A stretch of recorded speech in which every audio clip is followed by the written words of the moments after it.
Going to locals saying, we have a list of your guns, you have to mark them for us and do what? They have to turn them, they have to bring them in and have them marked, okay? They put chips in them, okay? Oh, interesting. All the warnings, the alerts, and the jumping up and down and screaming we've done about the RFID technology, and now in little old Hardin, Montana, or in little old towns in Wyoming. This is happening, too, not just in Montana and Wyoming, but any place that is sparsely occupied. We're getting reports from the Upper Peninsula of Michigan. Greg Evenson's gone into detail with me. We're getting reports from different places in Indiana. By the way, also, warehouses. Everyone, listen to me. The places that are being configured from within are large, 50, 100,000 square foot warehouses, whether they're in Reno, Las Vegas, all of the major cities. That's what they're doing, Alex. And FEMA admits they're retrofitting under tabletop and NLE 09 sports stadiums and other holding facilities. Look at Katrina. The first thing the troops did was not bring food and water, but go in the high and dry areas, citizens that were taking care of their property, and take their guns and beat the hell out of them. They were beta testing the troops to see if they'd do it. We'll be right back. Steve Quayle is going to be with us another 20 minutes into the next hour. We're going to be taking your calls. Steve Quayle, I know he doesn't want the credit, but he gets the credit. Last Friday, calling me frantically before he even put out his email alert Sunday, saying there are mercenaries, they're policing people, they're intimidating, they're talking to them about their guns.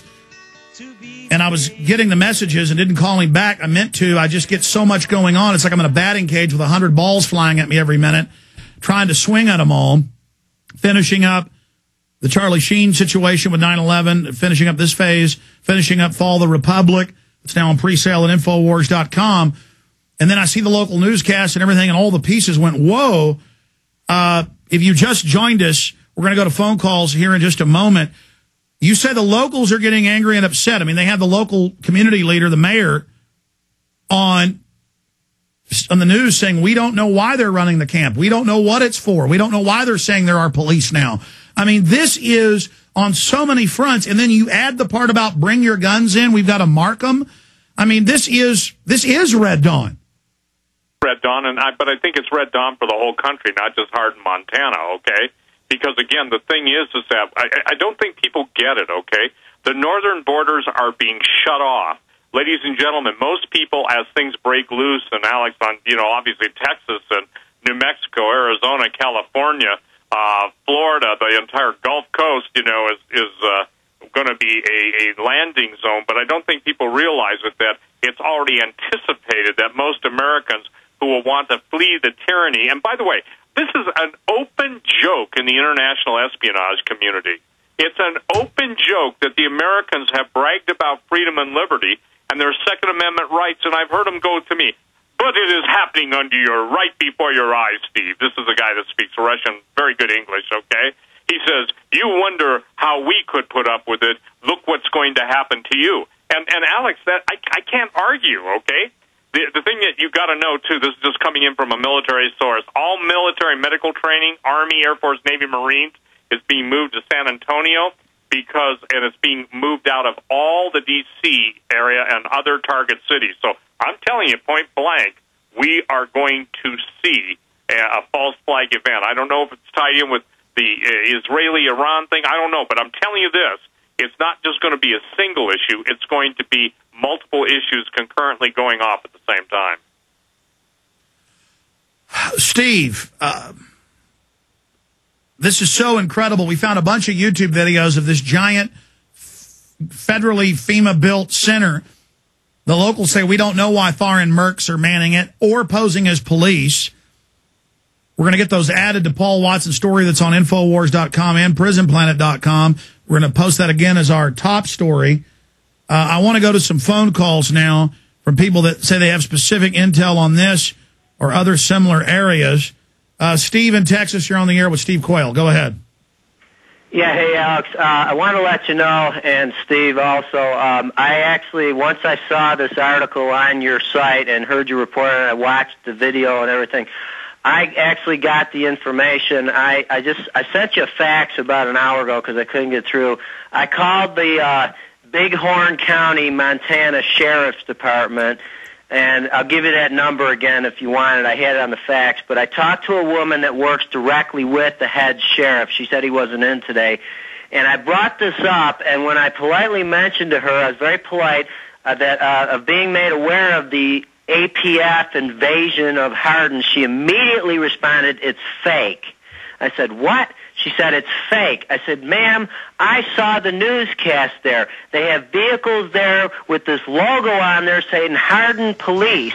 She said, "Well, that's been taken off the vehicles," as if that made it okay. And I just told her politely, I said, "Ma'am, I want you to please let the sheriff know he's sworn an oath to uphold the Constitution. What this is a violation of his jurisdiction, and if he doesn't tell these people to hit the road and oust them, he is guilty of violating his oath." And stay there. Tell me what she said. I've got your facts right here. Look at this headline from YouTube. Montana town dreams of being Guantanamo of the Plains. I told you they're talking about this being a FEMA camp. And we were able to find the newscast that was taken down earlier that Steve talked about. We have that newscast right now. Let's go to the local Hardin, Montana newscast live at prisonplanet.tv. It's the great part about the web. Everybody grabs this. Go ahead and play it, man. Rivers Detention Facility in Hardin has Montana congressional delegation speaking out. I'm against it. I don't think it's a good idea. It's too much of a security risk. I don't think we want to have al-Qaeda prisoners in Montana. It's a security risk that I don't think we want to have. However, Senators Max Baucus and John Tester and Representative Denny Rehberg say they do support the jail in finding viable contracts. Tuesday, Hardin City Council gave Two Rivers Detention Center officials the green light to pursue a contract to accept Gitmo prisoners. President Barack Obama has said he plans to close Guantanamo by next January. Jail officials say their facility is secure enough to hold the terror suspects. We understand this is a long shot at best. And really what we're asking for them is just to come out and take a look at our situation and see if it would fit for them. The U.S. Justice Department says right now the Gitmo Detainee Review Task Force is determining whether each prisoner will be prosecuted or sent overseas. Okay, earlier I was saying I believe this had to do with Gitmo people, and then I didn't give the guys clear orders. They found the other article, the other video again. This was a separate one confirming this has to do with FEMA. But now they're on the news saying, we don't know what it's for. We don't know why there's foreign mercs here. We don't know why they're saying they're local police. And then Steve's saying they have people telling them they've got to come in and mark their guns down with them. So here's this newscast. And then we were just talking to Steve, and he sent me the facts. He talks to the sheriff's department there in Bighorn, and they say no such things going on. The classic denial response. Steve Quayle, we've seen this over and over again. Well, it's standard operating procedure. Look, here's the deal. A bureaucrat wants to protect their jobs at all costs. The sheriff is conveniently gone after this story breaks. I'm not saying he's avoiding anything, but look, the bottom line is that it's happening. The bottom line is you can go to my bloody website, stevequayle.com, check out the photo of the day, and those of you that are saying, oh, this is all crap, go collect your G20 paycheck and then probably, swallow a sword or something.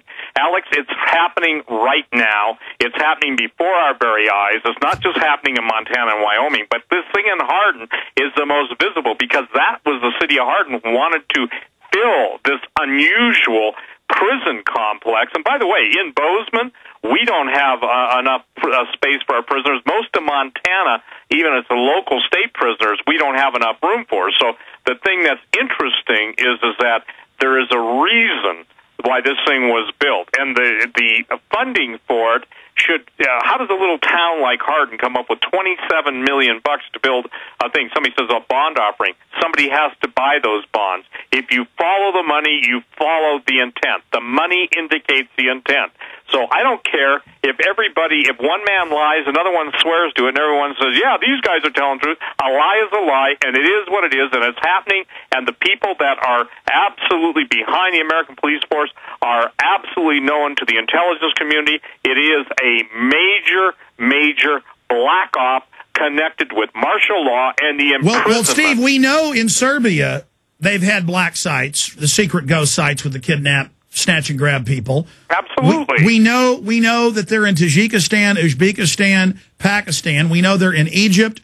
We know they're in Germany. We know they're in Poland. We know they're in the Czech Republic. We also know that they are in other areas.